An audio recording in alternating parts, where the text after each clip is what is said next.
Welcome to a journey along the mighty Pasig River, a waterway that has witnessed centuries of change, an ancient lifeline, a colonial highway, a symbol of neglect, and now a beacon of hope.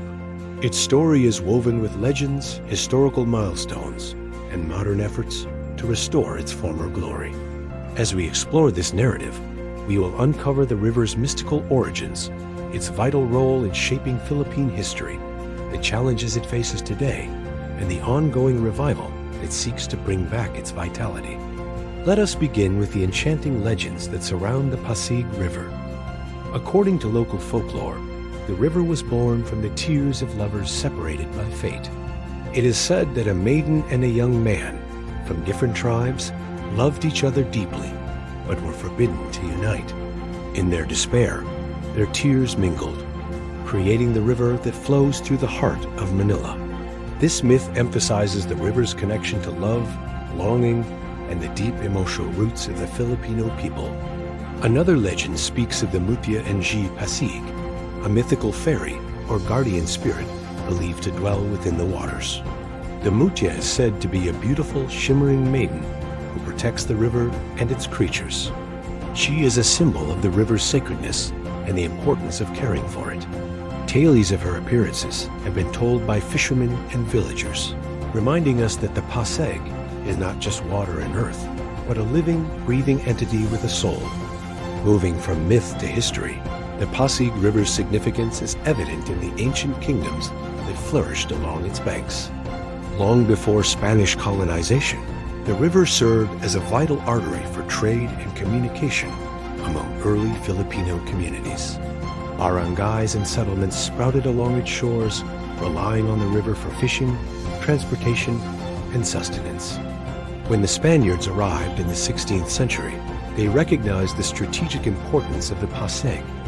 They established Manila as a colonial capital, transforming the river into a bustling trade corridor. Galleons and merchant ships navigated its waters, bringing goods, people, and culture from Asia, Europe, and the Americas. The river became the lifeblood of the colonial economy, fueling the growth of Manila as a global port. During this time, the Pasig was also lined with stone churches, grand government buildings, and bustling markets. It was a symbol of prosperity and power. The river was alive with activity canoes, bangkas, and small boats crisscrossing its surface, carrying spices, textiles, and treasures. However, as Manila grew rapidly in the 20th century, urbanization and industrialization began to take a toll. The once pristine waters of the Pasig started to deteriorate. Factories dumped waste directly into the river. Households and industries contributed to mounting pollution. The river's banks were lined with informal settlements, with sewage and garbage flowing freely into the waterway. By the late 20th century, the Pasig River had become a symbol of environmental neglect. It was heavily polluted, with reports of foul odors, murky waters, and declining aquatic life. Flooding became more frequent due to clogged waterways and inadequate drainage. The river's vital role as a connector and resource was fading. This decline was not just environmental, but also cultural. The Pasig, once a source of pride and livelihood, became a symbol of neglect and decay. Its waters, which once carried the hopes of early civilizations and colonial traders, now reflected the struggles of urban poverty and environmental crisis. But hope was not lost. In recent decades, there has been a concerted effort to revive the Pasig River. Government agencies, local communities, environmental groups, and international partners have joined forces to implement extensive cleanup and rehabilitation projects. Initiatives like the Pasig River Rehabilitation Program aim to reduce pollution, improve waste management, and rehabilitate the riverbanks.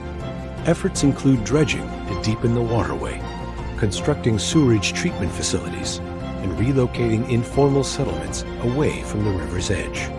The goal is to restore the river's natural flow, improve water quality, and bring back its role as a vibrant waterway. Beyond environmental measures, there is also a cultural renaissance. Movements to revive the river's legends and celebrate its history have gained momentum. Festivals, art installations, and educational campaigns remind Filipinos of the Pasig's significance, not just as a physical feature, but as a symbol of resilience, heritage, and hope. Today, the Pasig River stands at a crossroads. Its waters are clearer than they have been in decades, and the surrounding communities are beginning to see the benefits of sustainable development. Projects like the Pasig River ferry service have made the river accessible again, encouraging tourism and local transportation. The ongoing efforts reflect a collective desire to preserve the river's legacy for future generations. The dream is to see the Pasig not only restored to its former beauty, but also reimagined as a thriving, eco-friendly corridor that connects Manila to Laguna Lake and beyond, a vital artery of life, history, and culture. In closing, the tale of the Pasig River is a story of myth and reality, of decline and revival. It is a narrative that encapsulates the resilience of the Filipino spirit, an acknowledgement of the past, a commitment to the present, and a hope for the future. The legends of lovers' tears and mythical guardians remind us of the river's sacred roots, while its historical role as a trade route reflects its importance in shaping our identity. As we look forward, let us remember that the Pasig River is more than just water flowing through Manila. It is a symbol of our collective responsibility to protect, to cherish, and to restore this vital lifeline. May its waters someday flow pure and strong again, carrying the stories, hopes, and dreams of the Filipino people.